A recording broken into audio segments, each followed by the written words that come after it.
आजकल लोगों के मन में एक गलत धारणा बनती जा रही है कि सच्चाई और अच्छाई का ज़माना नहीं है, इसलिए अच्छाई और अच्छाई के मार्ग पर चलने में कोई लाभ नहीं है बल्कि नुकसान ही है।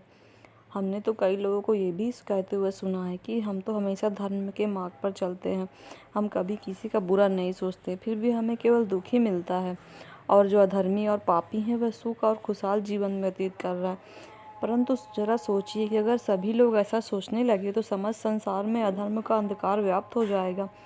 इसलिए अगर आप भी ऐसा सोचते हैं तो आपकी बहुत बड़ी गलतफहमी के शिकार हैं।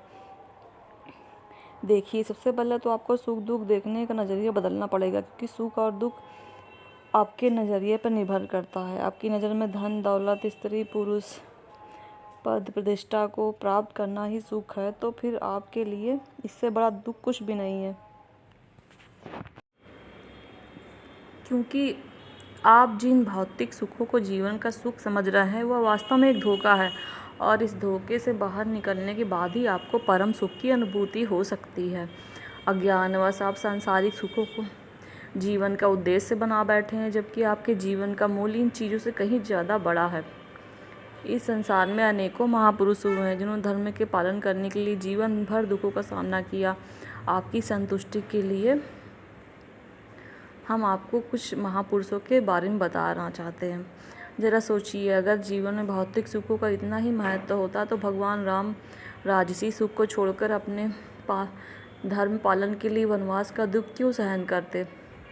क्या आपका दुख भगवान राम से भी बड़ा है, जिन्होंने राज्य के 56 भोगों को छोड़कर 12 वर्षों तक कंद मूल फल खाए, जिनके सुकोमल चरणों के नीचे फूल बिछना चाहिए था, उन चरणों में जंगल के कांटे चुभते नजर आए? क्या आपका दुख भगवान कृष्ण से भी ज़्यादा है, जिनका जन्म ही कारागार में हुआ, जिनको बचपन से ही बार बार जान से मारने का प्रयास किया गया, जिन्हें अपने कर्तव्य पालन के लिए अपनी प्रेमिका को भी खोना पड़ा? क्या आप पांडवों से भी ज़्यादा दुख सहन कर चुके हैं, जो धर्मात्मा गुणवान पराक्रमी बलवान और स्वयं भगवान के परम मित्र होते हुए भी कई वर्षों तक अपने हक के लिए भटकते रहे, जिन्होंने धर्म पालन के लिए विराट नरेश के यहाँ दास बनकर रहना भी स्वीकार किया? क्या आप जानते हैं, ईसा मसीह को सूली पर चढ़ा दिया गया क्योंकि धर्म का प्रचार करते थे। महात्मा सुकरात ने हंसते हंसते जहर पी लिया, किंतु धर्म का मार्ग नहीं छोड़ा। महात्मा गांधी की हत्या कर दी गई क्योंकि वे सच्चाई और अच्छाई के मार्ग पर चलते थे। आज हम लोग इन्हीं महापुरुषों की पूजा इसलिए करते हैं क्योंकि उन्होंने राजसी सुख सुविधाओं को त्याग कर मानवता की सेवा में अपना जीवन व्यतीत कर दिया। अगर इन्होंने भी हमारी तरह भौतिक सुख सुविधाओं को महत्व दिया होता तो आज हम लोग उनकी पूजा नहीं करते। वीडियो अच्छी लगी हो तो चैनल सब्सक्राइब कर लीजिए। Thank you.